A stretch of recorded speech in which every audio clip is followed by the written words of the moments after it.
મારા પ્રિય દેશવાસીઓ, નમસ્કાર. મન કી બાતમાં ફરી એકવાર તમારા બધા સાથે જોડાઈને મને અત્યંત આનંદ થઈ રહ્યો છે. 2026નું અડધું વર્ષ વીતવામાં છે. આ 6 મહિનાઓમાં આપણે મન કી બાતમાં દેશવાસીઓની અનેક ઉપલબ્ધિઓ પર ચર્ચા કરી છે. જૂનમાં પણ દેશે કંઈક એવી ઉપલબ્ધિઓ પ્રાપ્ત કરી છે જે દરેક દેશવાસીને ગર્વથી ભરી દે છે. આ સફળતાઓ દેશની સુરક્ષા અને આત્મનિર્ભરતા સાથે જોડાયેલી છે. તાજેતરમાં જ મને કોલકાતામાં નૌસેના સાથે જોડાયેલા એક કાર્યક્રમમાં સહભાગી થવાનો અવસર મળ્યો. ત્યાં આઈએનએસ દુનાગિરી, આઈએનએસ સંશોધક અને આઈએનએસ અગ્રયને ભારતીય નૌસેનાના બેડામાં સમાવેશ કરવામાં આવ્યા. આ જહાજોની ડિઝાઇન અને મેન્યુફેક્ચરિંગ સુધી બધું જ સ્વદેશી છે. સાથીઓ, જૂનના મહિનામાં જ ઉડ્ડયન ક્ષેત્રમાં પણ દેશે એક મોટી સફળતા મેળવી છે. C295 આ વિમાન મેડ ઇન ઇન્ડિયા છે અને C295 વિમાને પોતાની પહેલી ઉડાન ભરી છે અને આવા 40 વિમાન ભારતમાં જ બનાવવામાં આવી રહ્યા છે. તેની સાથે એમએસએમઈ અને એરોસ્પેસ સેક્ટરને પણ નવી શક્તિ મળી રહી છે. રોજગારના અવસરો વધી રહ્યા છે અને આત્મનિર્ભર ભારતનો સંકલ્પ પણ મજબૂત થઈ રહ્યો છે. આ મહિને ડીઆરડીઓએ સ્વદેશી long range land attack cruise મિસાઇલનું પણ સફળ પરીક્ષણ કર્યું છે. તેને ડીઆરડીઓની પ્રયોગશાળાઓ અને ભારતીય ઔદ્યોગિક ભાગીદારોએ મળીને બનાવી છે. અર્થાત આજે સમુદ્રથી લઈને આકાશ સુધી આપણું ભારત અધિક સુરક્ષિત અને આત્મનિર્ભર બની રહ્યું છે. સાથીઓ, જૂનમાં એક વધુ આયોજન થયું જેમાં પૂરી દુનિયા ભારતના પ્રયાસો સાથે જોડાઈ અને આ કાર્યક્રમ હતો આંતરરાષ્ટ્રીય યોગ દિવસ. આ વખતે દુનિયાના 2500થી વધુ સ્થાનો પર યોગના અનેક કાર્યક્રમો થયા. આપણા દેશમાં કરોડો લોકોએ વિવિધ સ્થળો પર યોગ કાર્યક્રમોમાં ભાગ લીધો. આ મહિને અમદાવાદમાં આયોજિત વિશ્વ યોગાસન ચેમ્પિયનશિપની પણ ઘણી ચર્ચા થઈ. તેમાં ભારતે કુલ 114 પદકો જીત્યા છે. તેમાં 102 સુવર્ણ ચંદ્રકો પણ સમાવિષ્ટ છે. ભારત આ ચેમ્પિયનશિપના પદક કોષ્ટકમાં પહેલા સ્થાન પર રહ્યું. હું બધા વિજેતા ખેલાડીઓને ખૂબ ખૂબ અભિનંદન આપું છું. સાથીઓ, કોઈ પણ રાષ્ટ્રનો આત્મા તેના લોકો હોય છે અને જ્યારે આ દેશના લોકો કોઈ સંકલ્પ લે છે તો કોઈ પણ શક્તિ તેમને પોતાના લક્ષ્યથી ડગાવી શકતી નથી. રાષ્ટ્ર નિર્માણમાં જન ભાગીદારીની આ શક્તિ ભારતની બહુ મોટી મૂડી છે અને આ જન ભાગીદારીનો આપણે વારંવાર અનુભવ કરી રહ્યા છીએ. સાથીઓ, પશ્ચિમ એશિયામાં બનેલી યુદ્ધની સ્થિતિઓને જોતા મેં દેશવાસીઓને કેટલાક આગ્રહો કર્યા હતા. મેં કહ્યું હતું કે જ્યાં સુધી સંભવ હોય કેટલાક સમય માટે ગોલ્ડ, સોનું ખરીદવાનું ટાળશો.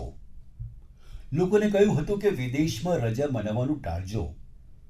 મેં લોકોને કારપુલિંગને પ્રોત્સાહન આપવાનો પણ અનુરોધ કર્યો હતો. મેં ખેડૂતોને રસાયણ મુક્ત ખેતી માટે, ખેતર બચાવવા માટે અને પ્રાકૃતિક ખાતરનો અધિકમાં અધિક ઉપયોગ કરવાનો અનુરોધ કર્યો હતો. સાથીઓ, હું દેશના દરેક નાગરિકોનો આભારી છું કે મારા અનુરોધનું તેમણે ન માત્ર સમર્થન કર્યું પરંતુ દરેક રીતે તેમાં પોતાનો સહયોગ કરી રહ્યા છે. મને અનેક પરિવારોએ સંદેશ મોકલીને પોતાનો અનુભવ વહેંચ્યો હતો.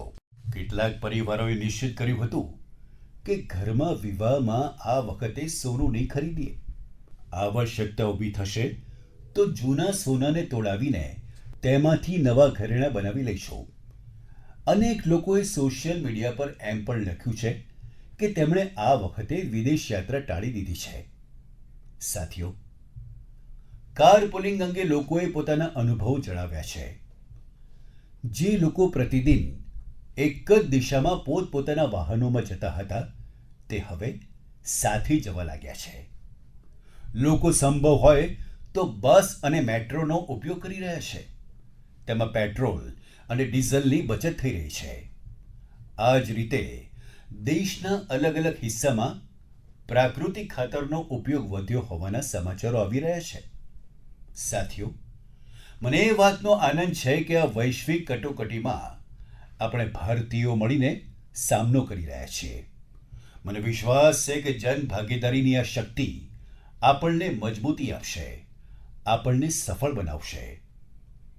મારા પ્રિય દેશવાસીઓ, આપણા દેશમાં જન્મદિન, લગ્ન, પારિવારિક કાર્યક્રમ હોવાની સાથે જ પૂરા સમાજનો પણ ઉત્સવ હોય છે.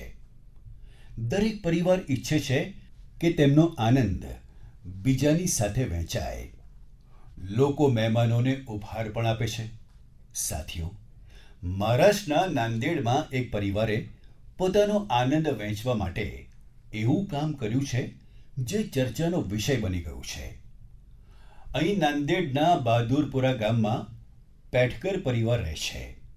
આ પરિવારે વિચાર્યું કે જો આનંદ વહેંચવો જ હોય તો એવી ચીજ આપવામાં આવે જે મુશ્કેલીના સમયમાં કોઈ પરિવારનો સહારો બને.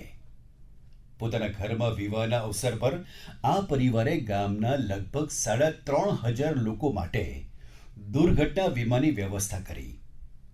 દરેક વ્યક્તિને 1 લાખ રૂપિયાનું વીમા કવચ આપ્યું. આ પહેલ પાછળની ભાવના ખૂબ જ સ્પર્શ કરનારી છે. પરિવારે જોયું હતું કે દુર્ઘટના પછી પરિવારોને આર્થિક મુશ્કેલીઓનો સામનો કરવો પડે છે.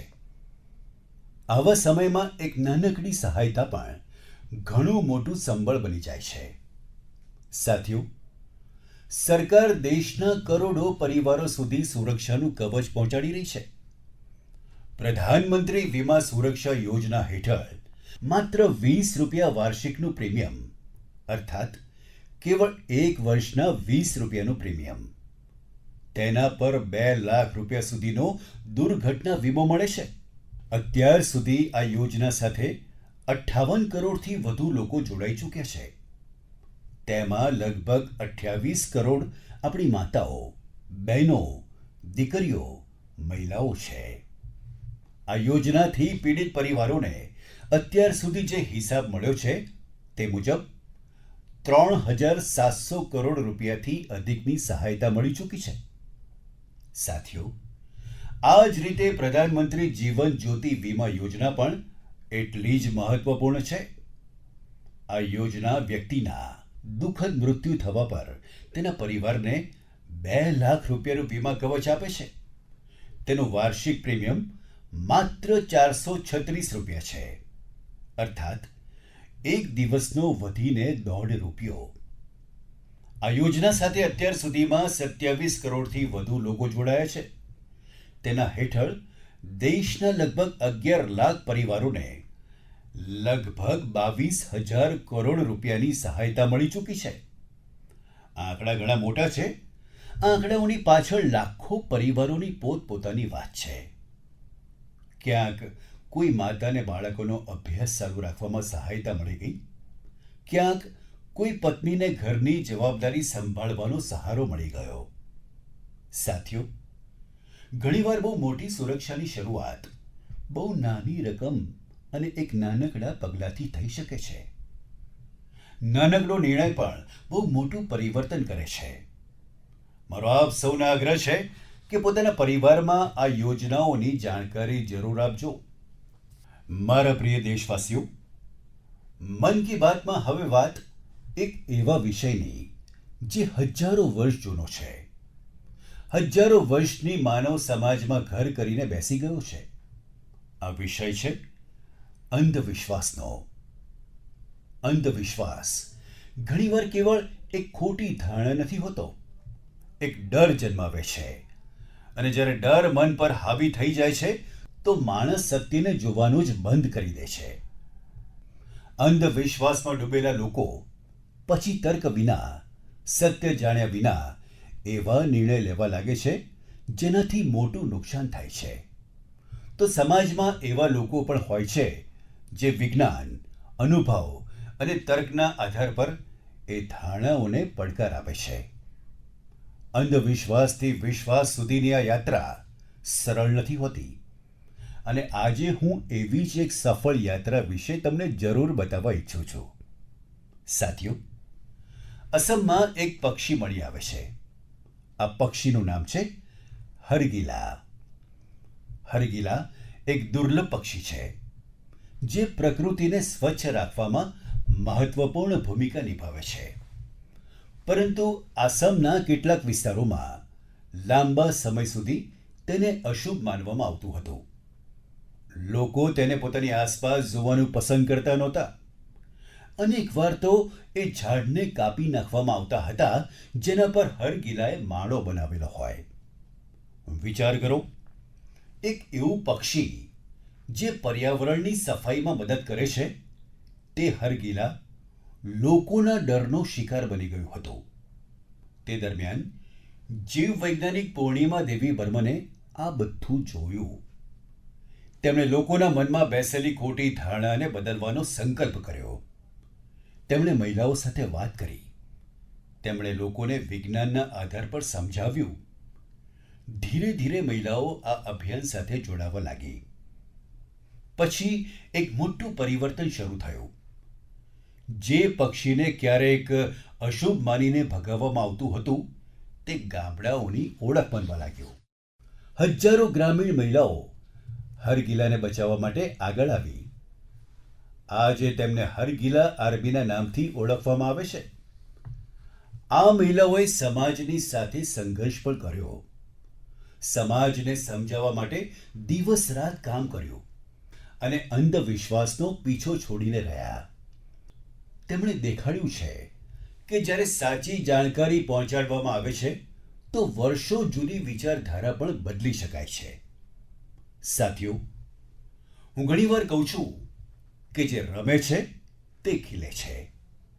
આજે દેશમાં એવા યુવાનોની સંખ્યા બહુ ઝડપથી વધી રહી છે જે રમી પણ રહ્યા છે અને ખીલી પણ રહ્યા છે.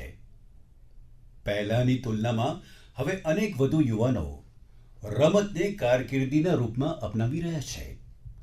મને નાગાલેન્ડના 2 એવા પ્રયાસો વિશે જાણકારી મળી છે જે બહુ જ રસપ્રદ છે. પહેલો પ્રયાસ છે નાગાલેન્ડ બેબી લીગ. નામ સાંભળીને તમને જરૂર લાગતું હશે કે બહુ નાના છોકરાઓની સાધારણ લીગ હશે, પરંતુ એવું નથી. તે 5 થી 10-12 વર્ષની વયના નાના નાના બાળકો, ફૂલ જેવા બાળકોની એક અસાધારણ લીગ છે.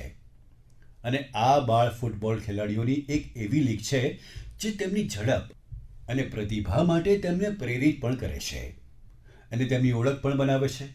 તેની શરૂઆત નાગાલેન્ડના વધુમાં વધુ બાળકોને ફૂટબોલ સાથે જોડવા માટે થઈ હતી. 5 થી 12 વર્ષ સુધીના છોકરા અને છોકરીઓ તેમાં ભાગ લઈ શકે છે. આ લીગ હવે પોતાના 3 વર્ષ પૂરા કરી ચૂકી છે. આ લીગનો બાળકોના મન પર ખૂબ સારો પ્રભાવ પડ્યો છે. સાથીઓ, નાગાલેન્ડમાં એક બીજો પણ સારો પ્રયાસ થઈ રહ્યો છે. તેનું નામ છે નાગાલેન્ડ વુમેન ફુટસલ લીગ. બની શકે કે તમારા માટે આ ફુટસલ એક નવું નામ હશે. હું તમને કહીશ કે ફુટસલને ઇન્ડોર ફૂટબોલ પણ કહે છે. તેમાં એક ટીમમાં માત્ર 5 ખેલાડીઓ હોય છે. રમતનું મેદાન પણ ફૂટબોલના મેદાનથી બહુ નાનું હોય છે. આ કારણે ખેલાડીઓએ ઝડપથી નિર્ણય લેવા પડે છે. તેમને પોતાની ટેકનિક અને કૌશલ્યનો વધુ સારો ઉપયોગ કરવો પડે છે. નાગાલેન્ડની વિમેન ફુટસલ લીગ આપણી દીકરીઓને પોતાની પ્રતિભા દેખાડવાનો સારો અવસર આપી રહી છે. હું આવી પહેલો માટે નાગાલેન્ડના લોકોની સરાહના કરું છું. આવા પ્રયાસો દેશના બીજા ભાગોને પણ પ્રેરણા આપે છે. સાથીઓ, આ ટેકનોલોજીનો યુગ છે. દરેક દિવસે નવું સંશોધન થઈ રહ્યું છે. નવા નવા એઆઈ ઇનોવેશન સામે આવી રહ્યા છે. આ સમયમાં એક પ્રશ્ન ખૂબ જ મહત્વપૂર્ણ છે. લોકોની સર્જન શક્તિ કેવી રીતે બચાવેલી રાખવી? નવી ટેકનોલોજીની સાથે આગળ વધતા આપણે આપણા મૂળ સાથે કેવી રીતે જોડાયેલા રહીએ છીએ? આ પ્રશ્નોનું સમાધાન શોધ્યું છે નાલંદા વિશ્વવિદ્યાલયે. હજારો વર્ષ જૂનું આપણું નાલંદા વિશ્વવિદ્યાલય હવે નવા અવતારના રૂપમાં ભારતનું ભાગ્ય ઘડી રહ્યું છે. 2 વર્ષ પહેલા મને નાલંદા વિશ્વવિદ્યાલયના નવા પરિસરના લોકાર્પણનો અવસર મળ્યો હતો. નાલંદા વિશ્વવિદ્યાલયે શાસ્ત્રાર્થની આપણી પ્રાચીન પરંપરાને ફરીથી જીવંત કરી છે. શાસ્ત્રાર્થ માત્ર પોતાની વાત રાખવાનું માધ્યમ જ નથી, તે વાદ સંવાદ અને મંથનની એક અનુશાસિત પ્રક્રિયા છે. તેમાં તર્કની સાથે, તથ્યની સાથે પોતાની વાત કહેવી ખૂબ જ આવશ્યક હોય છે અને તેમાં તમારી નિપુણતા હોવી જોઈએ. બીજાના વિચારોને ધૈર્ય સાથે સાંભળવા અને સમજવાની શિખામણ પણ આ શાસ્ત્રાર્થની પ્રક્રિયામાંથી મળે છે. મને આનંદ છે કે નાલંદા વિશ્વવિદ્યાલયે તેને પોતાના દીક્ષાંત સમારોહનો હિસ્સો બનાવ્યો. તેમાં ભાગ લેનારા લગભગ અડધા વિદ્યાર્થીઓ અન્ય દેશોમાંથી આવ્યા હતા. એક પ્રાચીન પરંપરાને આજના સમય સાથે જોડવાનો આ પ્રયાસ ખૂબ જ પ્રશંસનીય છે. આ માટે હું નાલંદા વિશ્વવિદ્યાલયને ખૂબ ખૂબ અભિનંદન આપું છું. હું દેશના બીજા વિશ્વવિદ્યાલયોને પણ અનુરોધ કરીશ કે તેઓ આવી પહેલ પર વિચાર કરે. સાથીઓ, મૂળથી જોડાયેલા રહીને યુવાનોને નવી ટેકનોલોજી માટે તૈયાર કરવાનો એક બીજો પણ સારો પ્રયાસ થઈ રહ્યો છે.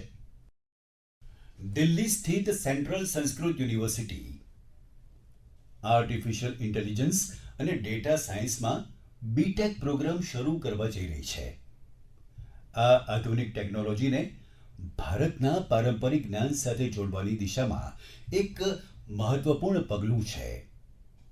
તેમાં ભારતીય ભાષાઓ માટે નવા એઆઈ ટૂલ તૈયાર કરવામાં મદદ મળશે. આપણા પ્રાચીન ગ્રંથો અને પાંડુલિપિઓને ડિજિટલ રૂપમાં સંરક્ષિત કરવાના કામને પણ નવી ગતિ મળશે. હું સેન્ટ્રલ સંસ્કૃત યુનિવર્સિટીને આ પ્રયાસ માટે ખૂબ ખૂબ શુભકામનાઓ આપું છું. સાથીઓ, આજે ભારતીય સંસ્કૃતિ દુનિયાના અલગ અલગ હિસ્સાઓ સુધી પહોંચી રહી છે.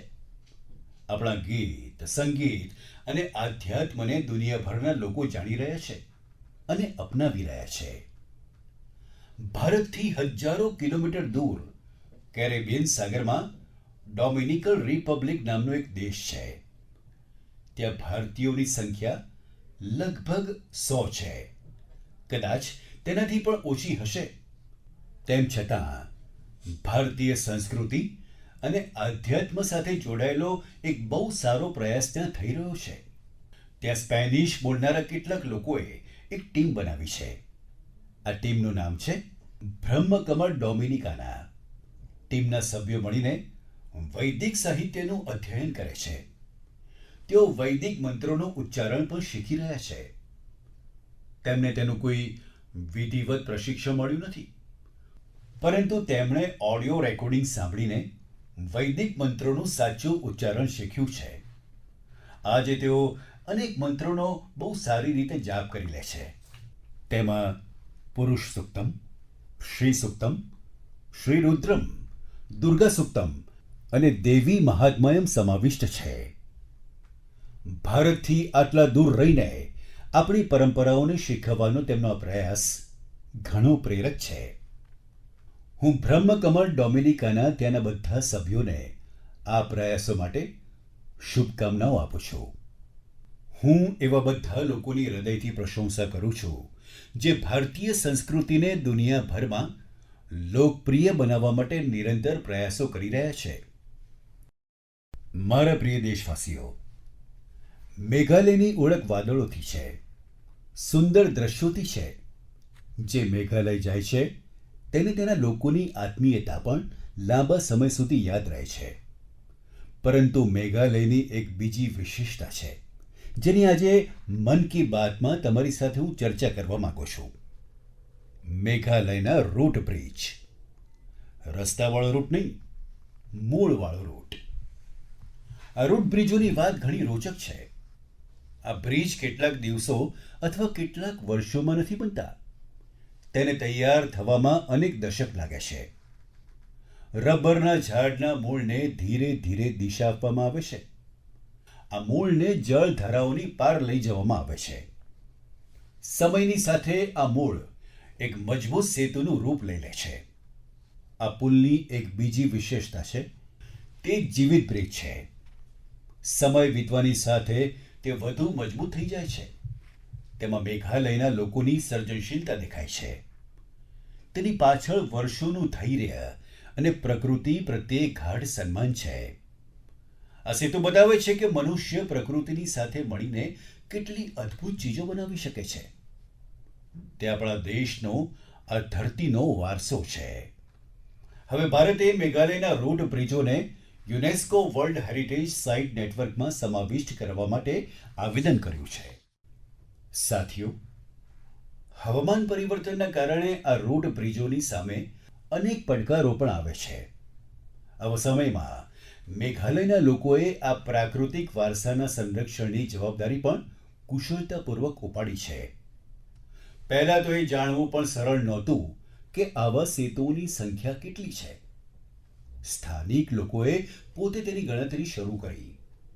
તે પછી સમુદાયોએ આ પુલની દેખભાળની જવાબદારી પણ સંભાળી. આજે સ્થાનિક લોકો 120થી વધુ રોડ બ્રિજોની દેખરેખ કરી રહ્યા છે. કેટલીક ટીમો દર વર્ષે આ પુલોની સ્થિતિની તપાસ કરે છે. કેટલાક લોકોએ આસપાસના ક્ષેત્રને મજબૂત કરવા માટે નર્સરી પણ તૈયાર કરી છે.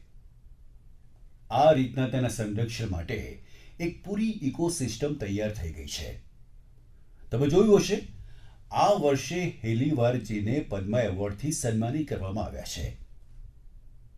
તેમણે પોતાના જીવનમાં 50થી વધુ વર્ષ આ રોડ બ્રિજોની દેખભાળમાં લગાવ્યા છે. તેમનું સમર્પણ આપણા બધા માટે પ્રેરણાદાયક છે. સાથીઓ, તમે ક્યારેય આ રોડ બ્રિજોની યાત્રા કરી હોય તો તેમની તસવીરો સોશિયલ મીડિયા પર જરૂર મૂકજો. તમારી તસવીરો બીજા લોકોને પણ મેઘાલયના આ અનોખા વારસા વિશે જાણવા માટે પ્રેરિત કરશે. મારા પ્રિય દેશવાસીઓ, આપણે બધા ઈચ્છીએ છીએ કે આપણું ગામડું ચોખ્ખું ચણાક હોય, આપણું શહેર સુંદર દેખાય. પરંતુ ભાગ્યે જ થંભીને એ વિચાર કરવામાં આવે છે કે આપણી આસપાસ જે કચરો જમા થાય છે તેને કોણ સાફ કરે છે? મોટાભાગના લોકો તો એમ માનીને ચાલે છે કે તે કોઈ બીજાની જવાબદારી છે અને તે જ સાફ કરશે. પરંતુ આપણી વચ્ચે અનેક લોકો એવા પણ હોય છે જે પોતાના વિચારથી આપણને ઘણા પ્રેરિત કરે છે. મને મધ્યપ્રદેશના રાજગઢ જિલ્લાના બ્યાવરાની કેટલીક બહેનો વિશે જાણવાનો અવસર મળ્યો. તેમણે પોતાની આસપાસ ફેલાયેલા પ્લાસ્ટિકના કચરાને હટાવવાનો સંકલ્પ લીધો. એવું ન વિચાર્યું કે કોઈ આવીને પરિવર્તન કરશે. તેમણે પોતે આખા શહેરમાંથી પ્લાસ્ટિકનો કચરો અને ખાલી બોટલો એકત્ર કરવાનું શરૂ કર્યું. ધીરે ધીરે આ પ્રયાસ આગળ વધતો ગયો અને પછી તે પ્લાસ્ટિકને ઇકો બ્રિક્સમાં રૂપાંતરિત કરવામાં આવવા લાગ્યું. આજે તે ઇકો બ્રિક્સનો ઉપયોગ સાર્વજનિક સ્થાનોને સુંદર બનાવવામાં કરવામાં આવી રહ્યો છે.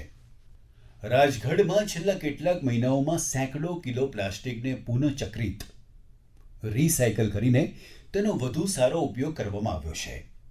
અર્થાત જે પ્લાસ્ટિક અગાઉ શહેરમાં પ્રદૂષણ ફેલાવતું હતું, આજે તે એ બહેનોના પ્રયાસથી શહેરમાં સુંદરતા વધારવામાં યોગદાન આપી રહ્યું છે. હું બ્યાવરાની બધી બહેનો અને આ અભિયાન સાથે જોડાયેલા સાથીઓને અભિનંદન આપું છું. મારા પ્રિય દેશવાસીઓ, મને અનેક લોકોએ પત્ર લખીને એક ખાસ વિષય પર વાત કરવાનું સૂચન મોકલ્યું છે. આ વિષય ગણેશ ઉત્સવ સાથે જોડાયેલો છે. આમ તો ગણેશ ઉત્સવમાં હજુ ઘણો સમય બાકી છે, પરંતુ લોકોએ એવો અનુરોધ કર્યો છે કે આ વિષય પર અત્યારે જ આ વાત થવી જોઈએ. યથાર્થમાં ગણેશજીની મૂર્તિઓ બનાવવાનું કામ ઘણા સમય પહેલા શરૂ થઈ જાય છે. મૂર્તિ બનાવનારાઓ, મૂર્તિના વેપાર સાથે જોડાયેલા લોકો અત્યારથી સક્રિય થઈ જાય છે. આથી મારો આપ સૌને એક અનુરોધ છે, તમે પ્રયાસ કરો કે તમારા ઘર, સોસાયટી અથવા આસપાસની જગ્યાઓ પર ગણપતિ બાપાની જે મૂર્તિ સ્થાપિત થાય તે આપણા દેશની માટીમાંથી બનાવેલી હોય. તે આપણા પોતાના કુંભાર અને સ્થાનિક કલાકારોના હાથે તૈયાર થયેલી હોય. જે લોકો ગણેશજીની મૂર્તિઓ બનાવે છે તેમને પણ મારો આગ્રહ છે કે તેઓ માટીની મૂર્તિઓને પ્રાથમિકતા આપે અને જે લોકો મૂર્તિઓ ખરીદે છે તેઓ પણ એ જરૂર જુએ કે ગણપતિ બાપાની મૂર્તિ શેનાથી બનેલી છે અને કયા દેશમાં તૈયાર થઈ છે. પ્લાસ્ટર ઓફ પેરિસમાંથી બનાવેલી મૂર્તિઓ બિલકુલ ન ખરીદશો. સાથીઓ, માટીની મૂર્તિઓ પૂજા પછી સહજ રૂપમાં પાણીમાં વિલીન થઈ જાય છે. તેનાથી આપણી નદીઓ, તળાવો અને પર્યાવરણની રક્ષા થાય છે. આપણી આસ્થા પણ જળવાઈ રહે છે અને પ્રકૃતિ પ્રત્યે આપણું દાયિત્વ પણ પૂરું થાય છે. જ્યારે આપણે સ્થાનિક કારીગરો પાસેથી મૂર્તિ ખરીદીએ છીએ તો આપણે વોકલ ફોર લોકલના સંકલ્પને મજબૂત કરીએ છીએ. મને વિશ્વાસ છે કે આ વખતે ગણેશ ઉત્સવમાં અને આવા દરેક ઉત્સવમાં આપણે આવી બધી બાબતો પર જરૂર ગંભીરતાથી વિચારીશું અને દેશ હિતમાં પગલાં લઈશું. સાથીઓ, આપણા દેશની સૌથી મોટી શક્તિ આપણા દેશના લોકો છે. દેશના અલગ અલગ હિસ્સાઓમાં થઈ રહેલા નાના મોટા પ્રયાસો આપણને ઘણું બધું શીખવાડે છે.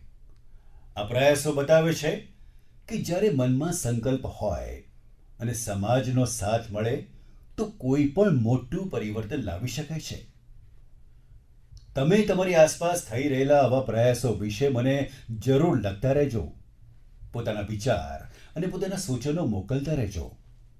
બની શકે કે તમારી આસપાસની કોઈ નાની એવી પહેલ પૂરા દેશ માટે પ્રેરણા બની જાય.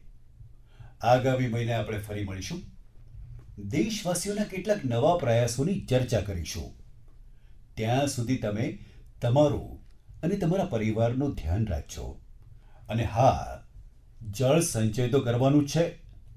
વરસાદના પાણીનું એક એક ટીપું આપણે બચાવવાનું છે.